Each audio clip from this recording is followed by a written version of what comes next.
welcome to Amy's Slime Reading Club. Today I'll read you Stone Fox by John Reynolds Gardiner. This is a very famous book, I suppose. Illustrated by Greg Hargreaves. We can't forget illustration.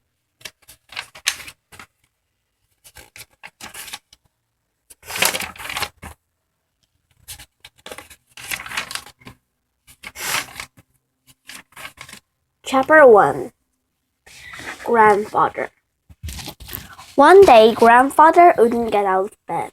He just lay there and stared at the ceiling and looked sad. At first, the little Willie thought he was playing. Little Willie lived with his grandfather on a small potato farm in Wyoming.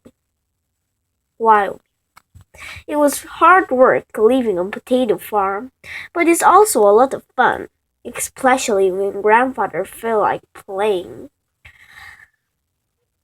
Like the time grandfather dressed up as the scarecrow out in the garden, it took little Willie and Howard to catch on. Boy, did they laugh. Grandfather laughed so hard he cried, and when he cried his beard filled up with tears.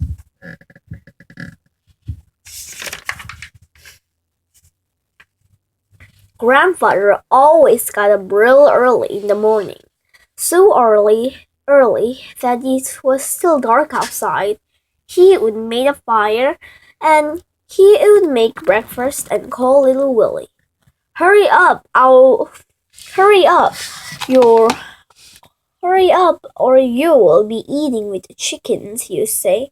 Then he drew his head back and laughed. Once little Willie went back to sleep. When he woke up, he found his plate out in the chicken's coop. It was picked clean. He never slept late again after that. That is, until this morning. For some reason, Grandfather had forgotten to call him. That's when little Willie discovered that Grandfather was still in bed. There could be only one explanation. Grandfather was playing. It was another trick. Or was it? Get up, Grandfather, little Willie said. I don't want to play anymore. But Grandfather didn't answer. Little Willie ran outside. A dog was sleeping in the front porch. Come on, Sunlight, little Willie cried out. The dog jumped into his feet and together they ran up down the road. Searchlight was a big black dog. She had a white spot on her forehead, a size of silver dollar. She was an old dog, actually born in the same day as little Willie, which was over 10 years ago.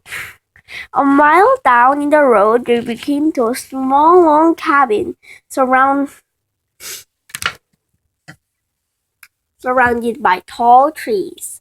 Doc Smith was sitting in a rocking chair under one of the trees, reading a book. Doc Smith, little Willie called out. He was out of breath. Come quick! What seems to be matter, Willie? The doctor asked, continuing to read. Doc Smith had snow white hair and wore a long black dress. Her skin was tan and her face was covered with wrinkles. Grandfather won't answer me, little Willie said. Probably just another trick, Doc Smith replied. Nothing to worry about, but he's still in bed. Doc Smith turned a page and continued to read. How late did you stay up last night? We went to bed early, real early, no singing or music or reading. Doc Smith stopped reading. Your grandfather went to bed without playing in his harmonica? She asked. Little Willie nodded. Doc Smith shut her book and stood up. Hitch up Rex for me, Willie, she said. I'll get my back. Rex and Doc Smith's horse, he was handsome, Palomino. Little Willie hitched Rex to the wagon and they rode back to Grandfather's farm. Searchlight ran on ahead. leading the way and barking. Searchlight enjoyed a good time. Grandfather was just the same. He hadn't moved. Searchlight put her big front paws on the bed and rested her head on Grandfather's chest. She licked his beard, which was full of tears. Doc Smith proceeded to examine Grandfather. She used just about everything in her little black bag. "What's that for?" said little Willie. Asked. "What are you doing now?" "Must you ask so many questions?" Doc Smith said. Grandfather said it's too good to ask questions. Doc Smith pulled a long silver object from her doctor bag. "What's that for?" little Willie asked. "Hush! Yes, ma'am, I'm sorry." When Doc Smith had finished her examination, she put everything back on her little bag. She walked over the window and looked at the field of potatoes. After a moment, she said, "How's the crop this year, Willie?" "Grandfather said it's the best ever." Doc Smith rubbed her wrinkled face. "What's wrong with it?" little Willie asked. "Do you owe anybody money?" she asked. "No," little Willie answered. "What's wrong? Why don't you tell me what's wrong?" "Dad just said," she said, "there is nothing wrong with him." "You mean he's not sick?" "Medically, he's had a healthy as fox. Could live in 100 if he wanted to." "I don't understand," little Willie said. Dr. Smith took a deep breath, and then she began. "It happened when a person give up on life for whatever reason. Starts up here in mind first, then is pressed to the body, really sickness, alright? And there's no cure except the person own mind. I'm sorry, child, but appears that your grandfather just doesn't want to live anymore." Little Willie was silent for a long time before he spoke. But what about fishing and the radio and the turkey dinners? Doesn't he want those anymore? Grandfather shut his eyes and tears rolled down his cheek and disappeared into his beard. "I'm sure he does," Doc Smith said, putting her arms around little Willie. "It must be something else." Little Willie stared at the floor. I'll find out. I'll find out what's wrong and make it better. You'll see. I'll make Grandfather want to live again." Searchlight barked loudly. Chapter 2. Little Willie.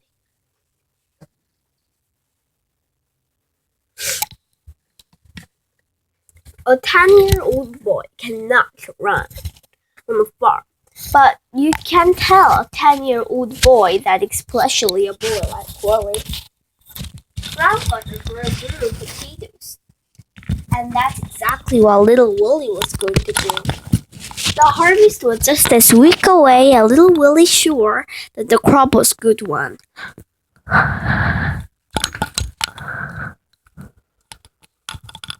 Grandfather grew potatoes, and that's exactly what little Willie was going to do. The harvest was just a week away, and little Willie was sure what if the crop was a good one, Grandfather would get well. Hadn't Grandfather been overly concerned about crops this year? Hadn't he insisted that every square inch of land be planted? Hadn't he gotten up in the middle of the night and took the irrigation? "Gonna be your best, Willie," he said.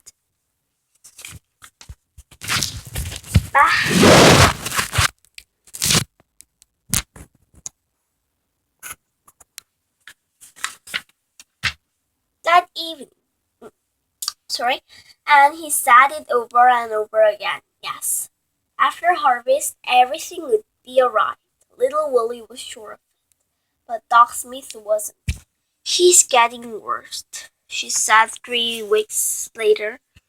It's best to face these things, Willie. Your grandfather is going to die." "No, that better, you'll see. Wait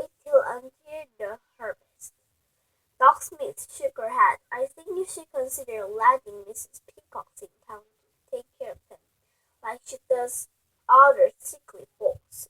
He'll be hand in good hands until the end's come. Doc Smith sat up in the wagon. You can come. You can come. Leave with me until we make plans. She'll get Searchlight. I'm sure there's a farmer in this part soon as it could work. Searchlight growled. Cousin Doc Smith's horse rushed to pull the wagon forward.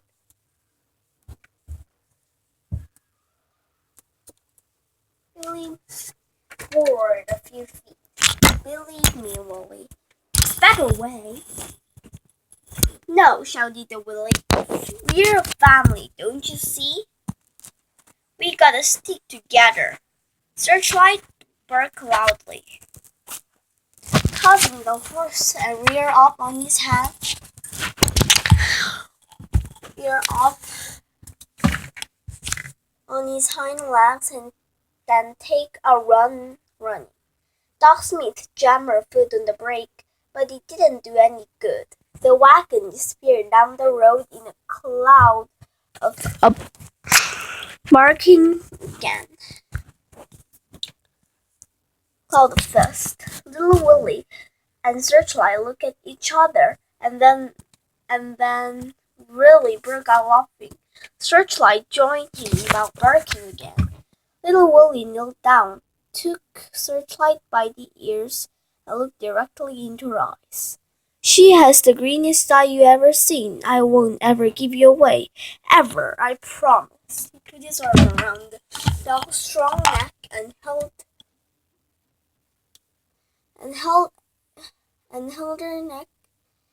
her arms around the dog's strong neck and held it tightly. I love you, Searchlight. And Searchlight understood, for she had heard those words many times before. That evening, Little Willie made a discovery. He was sitting at the foot of Grandfather's bed playing the harmonica. He wasn't as good as Grandfather by the long shot, and whenever he missed a note to Searchlight, he could play her hand and back and howl. Once, when the Little Willie was way off key, Searchlight actually grabbed the harmonica in her mouth and ran out of the room with it. Do you want me to play some more? Little Willie asked his grandfather, knowing very well that Grandfather would not answer. Grandfather had not talked not one word for over 3 weeks, but something happened that was almost like talking. Grandfather put his hand down on the bed with his palm facing upward. Little Willie